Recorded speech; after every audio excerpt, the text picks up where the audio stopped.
S, ಅವ್ರಿಗೆ strong contestant ಅಂತ ಅನಿಸಿತ್ತು. ಬಟ್ ಮನೇಲಿ ಬಂದಮೇಲೆ ಒಂದು ಎಲ್ಲರದು ಕೂಡ ಕ್ಯಾಲ್ಕುಲೇಷನ್ಸೇ ಚೇಂಜ್ ಆಗಿಬಿಡುತ್ತೆ ಬಿಗ್ ಬಾಸ್ ಮನೇಲಿ. ಸೊ ಅಲ್ಲಿ ನಿಮ್ಮ ಕ್ಯಾಲ್ಕುಲೇಷನ್ ಏನಾಗಿತ್ತು, ಒಳಗಡೆ ಹೋದ ನಂತರ ಏನು ನಿಮ್ಮಲ್ಲಿ ಚೇಂಜಸ್ ಆಯಿತು, ಚಾಲೆಂಜಸ್ ಇತ್ತು ಅಂತ?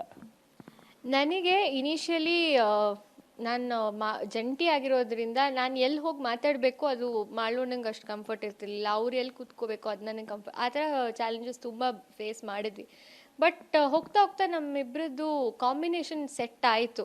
ಓಕೆ, ಇಬ್ರಿಗೂ ಅರ್ಥ ಆಯಿತು ಏನು ಮಾಡಬೇಕು, ಆ ಥರ ಆಯಿತು. ಬಟ್ ನಂಗೆ ಮನೇಲಿ ತುಂಬ ಚಾಲೆಂಜಸ್ ಫೇಸ್ ಮಾಡಿದಂದರೆ ನಾನು ಟಾಸ್ಕ್ ಅಷ್ಟು ಚೆನ್ನಾಗಿ ಆಡ್ತಿರ್ಲಿಲ್ಲ ಅಂತ. ಬಟ್ ಎಫರ್ಟ್ ಅಂತೂ ನಾನು 100% ಇರ್ತಿತ್ತು. ಆಮೇಲೆ ಮನೇಲಿ ಎಲ್ಲರೂ ಒಬ್ರನ್ನೊಬ್ರನ್ನ ಕೆಳಗೆ ಹಾಕೋಕ್ಕೆ ನೋಡ್ತಾರೆ. ಅದು ಸಿಕ್ಕಿದ್ವು, ಅದೊಂದು ಪಾಯಿಂಟನ್ನು ತುಂಬ ಹೈಲೈಟ್ ಮಾಡೋಕ್ಕೆ ಹೋದರು ಎಲ್ಲೋ ಅಂತ. ಅದರಿಂದ ಹೊರಗೆ ಬಂದು ಜೋಡಿ ಟಾಸ್ಕ್ ಅಂತ ಆದಮೇಲೆ ಡಿಸೈಡ್ ಮಾಡ್ಕೋತೀನಿಲ್ಲ ನಾನು ಚೆನ್ನಾಗಿ ಟಾಸ್ಕ್ ಆಡ್ತೀನಿ ಅಂತ. ಆಮೇಲೆ ಅದು ಬಿಟ್ಟು ಕೂಡ ಆಡಿದೆ ಅಂತ ಅನಿಸುತ್ತೆ. ಆ ಅಲಿಗೇಷನ್ಸ್ ಹೋಗಬೇಕು ಅಂತ ಜಿದ್ದಿಗೆ ಬಿದ್ದು ಆಡಿ ಅಂತ ಹೇಳ್ತಾರೆ ಸುದೀಪ್ ಸರ್.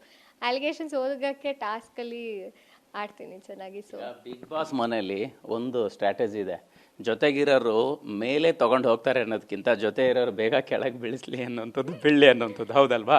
ಸೊ ನಿಮ್ಮನ್ನು ಕೂಡ ಹಾಗೆ ಒಂದಿಷ್ಟು ಸ್ಟಾರ್ಟಿಂಗ್ ಇಲ್ಲ ಅಂದರೆ ಟಾಸ್ಕ್ ಆಡೋದ್ರ ವಿಚಾರ ಆಗಿರ್ಬೋದು, ಒಂದಿಷ್ಟೇನೋ ವೀಕ್ ಕಂಟೆಸ್ಟ್ ಅನ್ನೋಂಥ ರೀತಿಯಲ್ಲಿ ಅಂಡರ್ ಎಸ್ಟಿಮೇಟ್ ಮಾಡಿದ್ದಂತಹ ಸನ್ನಿವೇಶಗಳನ್ನು ನೀವು ಹೆಂಗೆ ಪುಟಿದೇಳಕ್ಕೆ ಸ್ಫೂರ್ತಿಯಾಗಿ ತಗೊಂಡ್ರಿ ಅಂತ?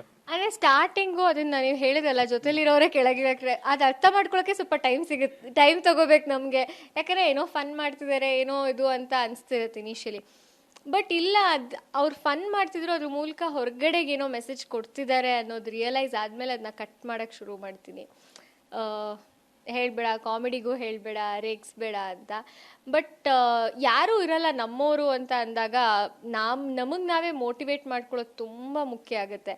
ಅದು ವೀಕೆಂಡ್ ನಂಗೆ ತುಂಬ ಹೆಲ್ಪ್ ಆಯಿತು. ಯಾಕಂದರೆ ಸುದೀಪ್ ಸರ್ ಬಂದು ಟಿಪ್ಸ್ ಕೊಡೋದು, ಐ ಥಿಂಕ್ ಮೋಟಿವೇಟೆಡ್ ಆಗೇ ಇರ್ತಿದ್ದೆ ಸ್ಟ್ರಾಂಗ್ ಆಗಿ. ಎಸ್, ಬಿಗ್ ಬಾಸ್ ಮನೆಯಲ್ಲಿ ಸ್ಪಂದನ ಅವ್ರಿಗೆ ನಮ್ಮೋರು ಅಂತ ಅನಿಸಿದ್ದು ಯಾರು? ನಮ್ಮ ಜೊತೆಗೆ ಇವ್ರನ್ನ ಜೊತೆಯಾಗಿ ಕರ್ಕೊಂಡು ಹೋಗ್ಬೋದು ಅಂತ ಅನಿಸಿದ್ದು ಯಾರು? ಯಾರು ನಮ್ಮೋರಲ್ಲ ಅಂತ ಅನ್ನಿಸ್ತು ನಿಮಗೆ ಕೊನೆಗೆ? ಈ